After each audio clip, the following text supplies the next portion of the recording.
Good morning, everybody.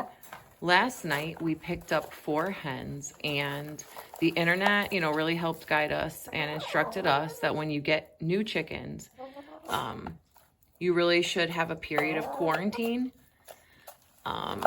It suggested anywhere from 7 to 31 days online, and I found a lot of good information about what to look for.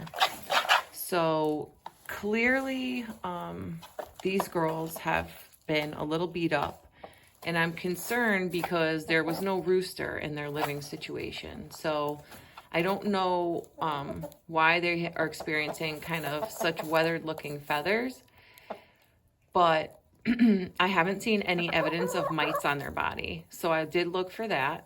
The previous owners noted that they had been pecking each other a little bit, maybe a little bit of a lot. So I'm not sure what was causing them to peck each other, because my girls, they really don't peck each other. Having said all that, some other things to look for are the skin and I guess overall health of the leg and foot. They look great, all of them. The eyes, is there discharge or whatever, are they swollen? The eyes look great. The combs and wattles, and they look good. They're not dried up. They don't have any, marks on them. Having said all that, oh yeah, and like their beak and their nostrils, kind of looking for discharge. There's been no evidence of any kind of respiratory issue.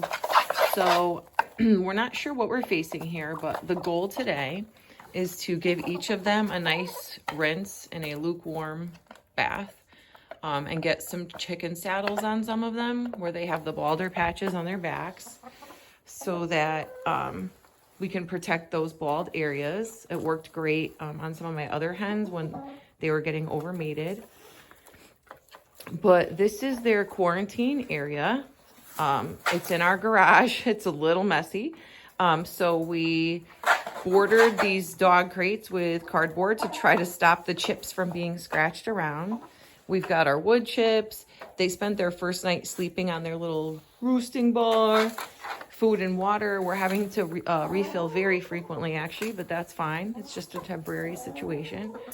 And when I say very frequently, I mean the water has to get refilled like 3 times a day. We have a second waterer that we might add, but we didn't want it to get knocked over because the girls like to stand on the cinder block and they were moving the water around. So we'll see. Maybe when we work, we'll have to put 2 up. But overall, they seem happy in their new temporary situation.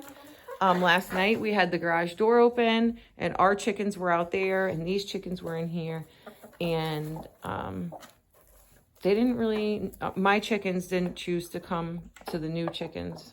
They kind of stayed out there. So this is day 1. I think this, ooh, see, I don't know why they're pecking at each other. No chicken. But here we go. My plan is to have a series of videos to kind of take us through this quarantine period and then integration into the new flock. So I'll keep you all posted. Bye.